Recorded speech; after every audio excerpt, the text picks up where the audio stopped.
Parabenizo o presidente Secor e toda a União de Câmaras pela realização de mais um encontro cujo objetivo é, acima de tudo, valorizar o trabalho dos vereadores.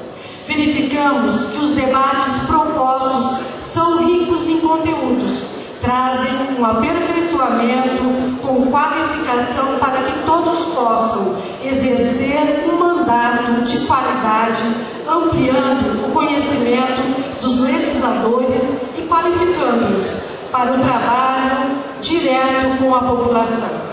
Estamos vendo aqui neste encontro somente autoridades comprometidas e preocupadas com a causa dos legislativos municipais.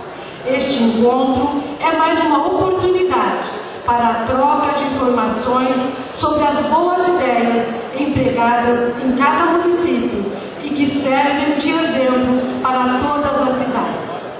Como representante do Poder Legislativo Estadual, posso dizer que a Assembleia Legislativa sempre foi parceira dos parlamentares municipais e está sempre de portas abertas para recebê-los como representantes direto, o elo em que o povo, o Poder Legislativo Estadual e os poderes executivos do município e do Estado, pois estamos sempre mais próximos do cidadão.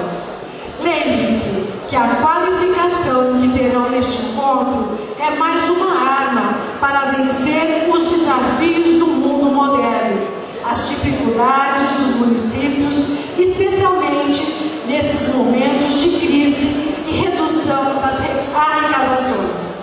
Faço votos que mantenham sempre uma certa harmonia entre os executivos, respeitando sempre a independência dos poderes e procurando fortalecer cada vez mais os legislativos.